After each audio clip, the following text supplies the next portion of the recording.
नमस्कार दोस्तों, आप देख रहे हैं न्यूज नशा और मैं हूं आपके साथ अनु जैन रोहतगी। भारत के आसपास जितने भी पड़ोसी देश हैं उनकी हालत ठीक नहीं है। वहां पे भूखमरी है, पॉलिटिकल स्टेबिलिटी नहीं है, इकोनॉमिक स्टेबिलिटी नहीं है, लोगों के पास काम नहीं है, खाने को नहीं है, टर्मोइल की स्थिति हो गई है, बैंकरप्सी हो गई है और कभी भी सिविल वॉर हो सकती है। इन देशों में हालात ऐसे बन गए हैं, चाहे हम अफगानिस्तान की बात करें, हम पाकिस्तान की बात करें, हम श्रीलंका की बात करें, हम बांग्लादेश की बात करें, हम म्यांमार की बात करें जहां पे सेना ने हाल ही में कू किया और कब्जा कर लिया। तो भारत के आसपास जितने भी पड़ोसी देश हैं वहां पे हालत खस्ता है और एक्सपर्ट्स का मानना है इसका सीधा असर भारत पर पड़ रहा है। जी हां, ज्यादा से ज्यादा शरणार्थी भारत में आ रहे हैं, चाहे वो इलीगल तरीके से आ रहे हैं, चाहे वो लीगल तरीके से आ रहे हैं। इलीगल एक्टिविटीज जो है वो ज्यादा बढ़ रही हैं और जब जाहिर सी बात है आपके पड़ोसी देश में हालत ठीक नहीं होंगे तो आपके बॉर्डर पे भी जो टर्मोइल है, जो सुरक्षा है, वो भी ठीक नहीं रहेगी। तो तमाम तरह की बातें हैं जिस पर चिंता करने की जरूरत है और आज इसी पर हमने अपने एक्सपर्ट से बात की है। इस समय हमारे साथ न्यूज नशा के शो में former major general J K. Bansal है और हमारे साथ फॉर्मर बीएसएफ के एडिशनल डीजी संजीव सूद हैं। आप दोनों का बहुत बहुत स्वागत है न्यूज नशा में। सबसे पहले फॉर्मर एडिशनल डीजी संजीव सूद, आपसे मैं जानना चाहूंगी सर कि श्रीलंका और अफगानिस्तान का एग्जाम्पल हम सबसे पहले लेते हैं। अफगानिस्तान के हालात किसी से छुपे नहीं हैं। तालिबान राज के बाद जिस तरह से इकोनॉमिकली और पॉलिटिकली टर्मोइल हो गया है, पूरी अर्थव्यवस्था वहां पे बिल्कुल बिगड़ गई है, वो किसी से छुपा नहीं है। दूसरी तरफ श्रीलंका, हाल ही में जो श्रीलंका में हुआ है, सभी ने देखा है कि तख्ता पलट हो गया। प्रेसिडेंट और प्राइम मिनिस्टर्स के जो घरों तक में जो है लोग घुस गए और किस तरह से वहां पे जो बैंकरप्सी हो गई और बुरी तरह से जो हालात थे, कानून व्यवस्था थी, बिगड़ गई और अब थोड़े से हालात धीरे धीरे पटरी पे आ रहे। लेकिन इन सब का असर आपको क्या लगता है सर कि अभी जो तुरंत इसका असर भारत पे हुआ और आने वाले समय में भारत पर इसका क्या असर होगा? भारत और अफगानिस्तान के सदियों से बहुत अच्छे रिश्ते हैं। हाल ही में अगस्त 2021 में अमेरिका के विड्रॉल के बाद वहाँ पर तालिबान की सरकार आई और उन्होंने अपने देश में काफ़ी रिस्ट्रिक्शंस लगा दी, ख़ास तौर पर महिलाओं के ऊपर, जिससे वहाँ पर एक ह्यूमन राइट्स की सिचुएशन पैदा हो गई। ह्यूमन राइट वायलेशन काफ़ी हो रहे हैं। दूसरी चीज़ ये है कि उनके जितने भी असेट्स थे विदेशों में वो फ्रीज़ हो रखे हैं और उससे उनकी इकॉनमी बहुत ख़तरे में है और सस्टेनेबल इकॉनमी नहीं हो रही है, जिस वजह से ऐसा अंदेशा है कि वहाँ पर ड्रग्स ज़्यादा मात्रा में पैदा किए जाएंगे और भारत के लिए ये एक बहुत बड़ा खतरा है, क्योंकि ये पाकिस्तान के रास्ते से या समुद्र के रास्ते से भारत में आएंगे लोकल कंजम्पशन के लिए और ट्रांजिट इनको वेस्टर्न कंट्रीज़ में भेजने के लिए। तो एक खतरा भारत के लिए ये है। दूसरा जो मैं समझता हूँ वो ये है कि अभी हाल ही में तालिबान और पाकिस्तान के रिश्ते कमज़ोर हुए हैं और तालिबान सपोर्टेड मिलिटेंट्स ने पाकिस्तान में कार्रवाई करनी शुरू की है और पाकिस्तान अफ़गानिस्तान के बॉर्डर पर भी कुछ स्कर्मिशेस हुए हैं। ऐसा होने पर मुझे ऐसा लगता है कि पाकिस्तान के सिक्योरिटी फोर्सेस को अफ़गानिस्तान बॉर्डर की तरफ डाइवर्ट होने से भारत के लिए हमारे वेस्टर्न बॉर्डर्स पर स्थिति थोड़ी बेटर होगी, सिक्योरिटी सिचुएशन इम्प्रूव करेगा। तीसरा जो खतरा मैं ये सोचता हूँ वो ये है कि भारत के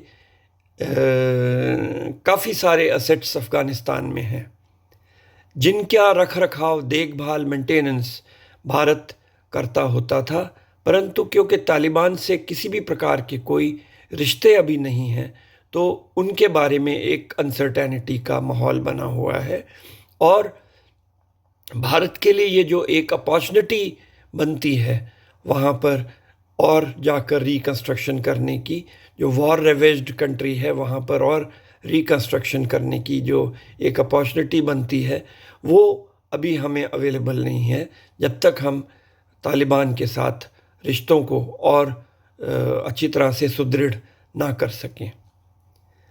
जहाँ तक श्रीलंका की बात है, वहाँ के इकोनॉमिक क्राइसिस में भारत ने काफ़ी मदद की। इससे जो भारत और लंका के बीच थोड़े रिश्ते में कड़वाहट आई थी, उनमें कुछ सुधार आया है। परंतु प्रॉब्लम्स अभी भी बनी हुई हैं, क्योंकि चाइना भी इसमें एक अपॉर्चुनिटी देखता है। चाइना का इन्फ्लुएंस लंका में काफ़ी बढ़ता जा रहा था और लंका ने अपने एक पोर्ट को चाइना को दे दिया है।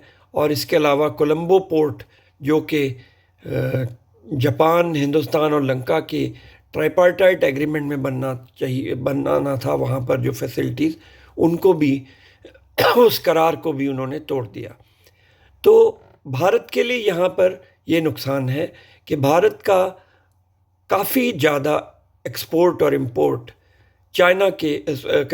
लंका के पोर्ट्स के थ्रू होता है। तो और ये सारे पोर्ट्स क्योंकि चाइना के इन्फ्लुएंस में हैं, तो इन पर हमारे लिए एक असमंजस की स्थिति हमारे लिए पैदा होती है।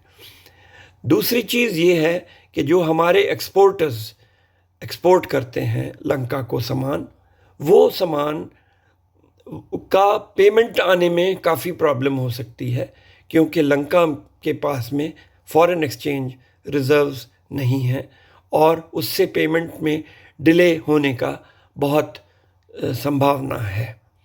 तो मेरे नज़र में लंका के साथ में ये दो मेन प्रॉब्लम्स दिखती हैं। हो सकता है कि कुछ जो इमिग्रेंट्स हैं, रिफ्यूजीज़ हैं, वो भी तमिलनाडु के इलाके में आए, परंतु ये बहुत एक सीरियस इशू नहीं है। वहाँ पर ऑलरेडी काफ़ी सारे तमिल रिफ्यूजीज़ हैं जिन कैंप्स में इनको सेटल किया जा सकता है। दो तीन बातें यहाँ पे सर ने बताई हैं। अफगानिस्तान की बात करें तो बहुत बड़ी बात है ये कि अगर वहां पे इकोनॉमिक स्टेबिलिटी नहीं है तो ज्यादा से ज्यादा ध्यान उनका ड्रग्स जो उगाते हैं वहां पे, आप सबको ही पता है कि अफगानिस्तान में सबसे ज्यादा ड्रग्स जो है पैदावार जो होती है, तमाम तरह के जो ड्रग्स होते हैं उसकी, और वो भारत आती हैं। किसी तरह से रूट्स बना के वो भारत आती है और भारत में इसका कंजप्शन होता है। तो इकोनॉमिक स्टेबिलिटी नहीं है वहां पर, तो इससे जो पैदावार है, जो ड्रग्स की जो पैदावार होती है वो बढ़ेगी, उसका सीधा जो असर है भारत पे पड़ेगा। और दूसरा जो एसेट्स भारत की वहां पर है, भारत का बहुत सी एसेट्स वहां पर है, वहां पे भारत जो है काम कर रहा है, इंफ्रास्ट्रक्चर है, उस पर भी असर पड़ेगा। और जहां तक श्रीलंका की बात है, श्रीलंका के हालात को देख के चीन का बहुत ज्यादा इन्फ्लुएंस हो गया है, खासतौर पर जो पोर्ट्स हैं वहां पे चाइना का जो है इन्फ्लुएंस बहुत ज्यादा, और ऐसे में एक्सपोर्ट इंपोर्ट जो है, जो श्रीलंका से भारत का होता है, उस पर असर पड़ेगा। और दूसरा, अगर इकोनॉमिक स्टेबिलिटी नहीं है, पॉलिटिकल स्टेबिलिटी नहीं है, जो यहां से एक्सपोर्ट हो रही हैं चीजें श्रीलंका में, वो पेमेंट नहीं हो पाएगी। और इन सब के अलावा एक बात और है, जो माइग्रेशन होता है, जब किसी भी कंट्री में टर्मोइल होता है, स्थिति ठीक नहीं रहती, तो वहां के नागरिक भाग करके दूसरे देशों में आते हैं। वो लीगली भी शरण लेते हैं, लेकिन इलीगल तरीके से बहुत से लोग आते हैं। और अफगानिस्तान तो जैसा कि पता है कि बहुत से अफगानिस्तान निवासियों ने गैर कानूनी और कानूनी रूप से भी भारत में शरण ली हुई है। ऐसा ही हाल श्रीलंका का है कि साउथ के जो स्टेट्स हैं वहां के, श्रीलंका जो माइग्रेशन है वो बहुत ज्यादा बढ़ेगा। और भारत में वैसे ही जनसंख्या विस्फोट कायम है, सबको पता है कि बहुत ज्यादा जनसंख्या है। ऐसे में जब माइग्रेटेड वर्कर्स बाहर से आएंगे, लेबर बाहर से आएगी या लोग बाहर से आएंगे, तो भारत की हालत क्या होगी? तो भारत के लिए बहुत ज्यादा चिंता का विषय है। और अब चलते हैं पाकिस्तान की ओर। सबको पता है पाकिस्तान में इस समय क्या हाल है। पूरी तरह से कगार पे खड़ा हुआ है पाकिस्तान सिविल वॉर के।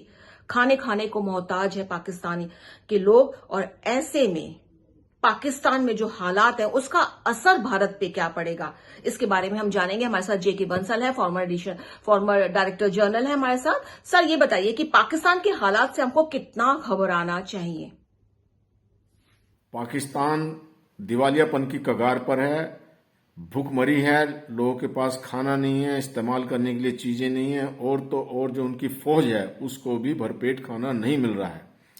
पॉलिटिकल पार्टियां आपस में झगड़ रही हैं, ऊपर से टीटीपी ने कहर मचाया हुआ है, और जो ड्यूरेंट लाइन पर है, तालिबान ने भी सीज फायर का उल्लंघन करके अभी वहां पर भी लड़ाई झगड़ा चलता रहता है। ऐसी स्थिति में पाकिस्तान के अंदर में सिविल वॉर हो सकती है, जिससे बहुत सारे रिफ्यूजी हिंदुस्तान के अंदर आ सकते हैं। तो इस प्रकार से वहां के अनरेस्ट से हिंदुस्तान के ऊपर बुरा इफेक्ट पड़ेगा। वहां की जनता ये कह रही है कि हिंदुस्तान के जो हुक्मरान हैं वो अच्छे हैं, अपने देश को अच्छे से मैनेज किए हुए हैं और वो भारत की बहुत प्रशंसा करती हैं। इस बात का एहसास शहबाज शरीफ ने भी लगाया और उसने बातचीत की और शांति स्थापित करने की पेशकश की, लेकिन साथ में ऊपर से राइडर लगा दिया कि धारा 370 वापस होनी चाहिए, जो कि नामुमकिन है। इस चीज के लिए सबसे बड़ा खतरा ये है कि जो वहां के न्यूक्लियर वेपन्स हैं वो सेफ नहीं है। अपनी भुखमरी को मिटाने के लिए पाकिस्तान में ये चलता रहता है कि वो न्यूक्लियर वेपन्स को बेच सकता है और ऐसी स्थिति में न्यूक्लियर वेपन्स टेररिस्ट के हाथ में भी लग सकते हैं, जिसका टेररिस्ट इस्तेमाल कर सकते हैं।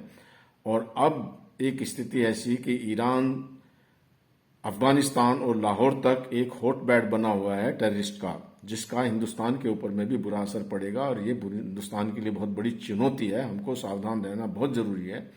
इसके साथ साथ अगर कोई टेररिस्ट ब्लास्ट होता है हिंदुस्तान के अंदर तो वो एक डर्टी बम भी हो सकता है, क्योंकि न्यूक्लियर जो वेपन्स हैं या न्यूक्लियर मटेरियल टेररिस्ट के हाथ लगना ऐसी स्थिति में संभव है। न्यूक्लियर जो रेडिएशन है उसका सबसे बड़ा खतरा ये होता है कि ना उसको हम देख सकते हैं, ना चख सकते हैं, ना सूंघ सकते हैं। तो अगर नॉर्मल ब्लास्ट को कैसे पता लगाया जाए कि इसके अंदर रेडिएशन है, वो रेडियो एक्टिव मटेरियल को रेडियोमीटर से ही पता लग सकता है। तो इसलिए ये बहुत जरूरी है कि अगर कोई ब्लास्ट होता है तो वहां पर रेडिएशन मीटर ले जाना बहुत आवश्यक है, पता लगाने के लिए कोई रेडियो एक्टिव मटेरियल तो नहीं है इसके अंदर में। और भारत को बहुत सावधान रहना है, हमारे सामने बहुत बड़ी चुनौती है। जबकि पाकिस्तान में एक बहुत बड़ी हलचल और वहां सिविल अनरेस्ट है, तो ऐसी स्थिति में हिंदुस्तान के ऊपर बुरा असर पड़ना लाजमी है। और जिस चुनौती को सामना करने के लिए हमारी सिक्योरिटी को बहुत सावधान रहना है। तो सबसे बड़ा खतरा यही है कि न्यूक्लियर वेपन जो है पाकिस्तान इस स्थिति से निपटने के लिए बेच सकता है। ये बहुत बड़ा खतरा, और ये वेपन जो है टेररिस्ट के हाथ भी लग सकते हैं और सबसे बड़ा जो निशाना है वो भारत ही होगा, ये सबको पता है। तो सबसे बड़ा खतरा भारत को है। इसके साथ साथ अगर डर्टी बम का इस्तेमाल होता है और कहीं फटता है भारत में, तो पता ही नहीं चलेगा कि वो डर्टी बम है, उसकी रेडिएशन कितनी है। और उसको जांचने के लिए, जब तक उसको जांचने के लिए जो तमाम तरह की तकनीक इस्तेमाल की जाएगी, हो सकता है बहुत देर हो जाए। और इसके लिए बहुत ज्यादा सावधान रहने की जरूरत है पाकिस्तान से। जिस तरह के हालात पाकिस्तान में, और पाकिस्तान के पास वेपन है, न्यूक्लियर वेपन है, वो गलत हाथों में जा सकता है। इस स्थिति से उबरने के लिए हो सकता है पाकिस्तान उसको किसी गलत हाथ में बेच दे। पाकिस्तान के बाद अगर हम बांग्लादेश पे आए तो वहां भी स्थिति इतनी ज्यादा अच्छी नहीं है। बांग्लादेश के भारत के संबंध हमेशा बनते और बिगड़ते रहते हैं, और भारत के साथ जो हाल फिलहाल में बांग्लादेश के संबंध हैं अच्छे हैं। लेकिन बांग्लादेश पर भी चाइना जो है बहुत ज्यादा इन्वेस्टमेंट कर रहा है। इंफ्रास्ट्रक्चर पे बांग्लादेश में चाइना बहुत ज्यादा इन्वेस्टमेंट कर रहा है, और भारत के लिए बहुत बड़ा खतरा है, क्योंकि बांग्लादेश की भी हालत पतली है।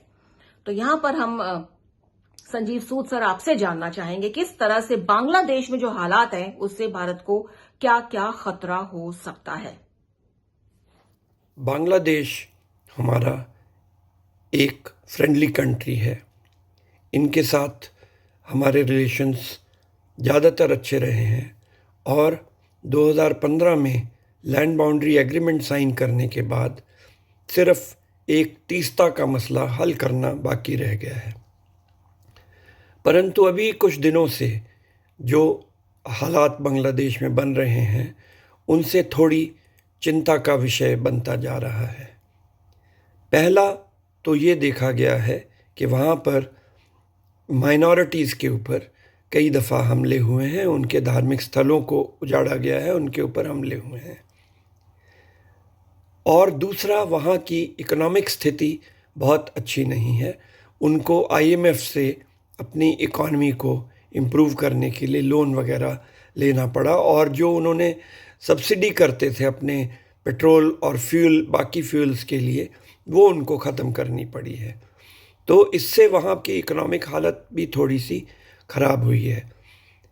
इनका जो असर हिंदुस्तान के ऊपर पड़ेगा वो ये है कि जो इलीगल माइग्रेशन होती रही थी वो शायद उसमें और बढ़ावा आए, या इसके अलावा जो वहाँ की माइनॉरिटी है वो भारत में शरण लेने के लिए भी आगे आ सकते हैं। हमें इस चीज़ का ध्यान रखना पड़ेगा। दोस्तों, न्यूज नशा की कोशिश रहती है तमाम ऐसे मुद्दों पर चर्चा की जाए जो कहीं ना कहीं आम जो बातचीत होती है चैनल्स में, वो कहीं ना कहीं अधूरे रह जाते हैं, उन पर ज्यादा चर्चा नहीं होती, लेकिन उन विषयों का भारत पर सीधा असर पड़ता है, भारत से उसको सीधा लेना देना होता है। और ये एक ऐसा विषय है जिस पर चर्चा करनी बहुत जरूरी है, इस पर नीतियां बननी बहुत जरूरी है, इस पर पॉलिसीज बनना बहुत जरूरी है कि आसपास भारत जिन देशों से घिरा हुआ है उनमें जो हालात है उन हालात पर भारत नजर रखे और अपने देश को कैसे बचा कर रखता है, एक बहुत बड़ी चुनौती है। उम्मीद है हमारा ये प्रोग्राम आपको पसंद आया होगा, इसलिए बने रहिए, देखते रहिए न्यूज नशा, आदत हर खबर की।